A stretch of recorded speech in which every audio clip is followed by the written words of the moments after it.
In this episode of Let's Talk Todes, find out why the SCN-Resistant soybean variety you select could greatly impact your bottom line.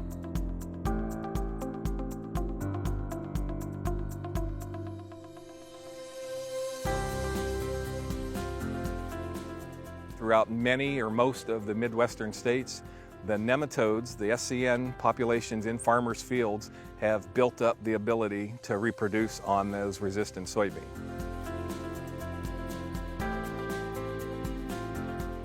Most varieties have the PI788 source of resistance, so I encourage a lot of growers to talk with their seed salesman or their crop consultant to see what source of resistance they might have in their seeds variety. Here at Iowa State, we put a list of resistant soybean varieties together for farmers every year.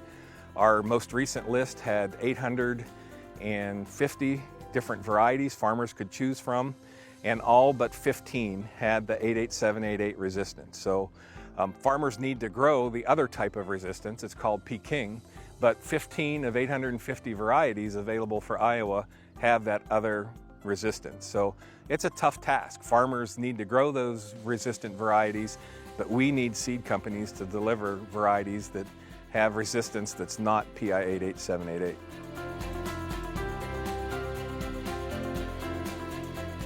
The nematode is dragging down the yields of 88788. Meanwhile, the yield potential of Peking varieties is up here, and in many experiments we see Peking varieties out-yield the best 88788 varieties. We evaluated 70 or 80 different resistant varieties in the farmer's field.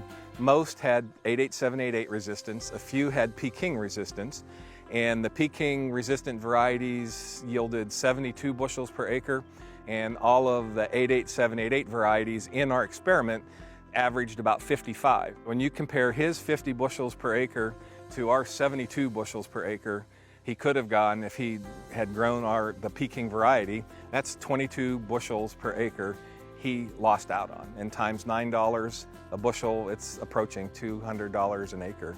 And that's literally money left in the field. Sometimes it can get very complex very quickly, and having somebody to sit down with, whether it's extension or a crop consultant, to be able to pick apart some of that data is exceptionally valuable. Effective SCN management starts by knowing your number.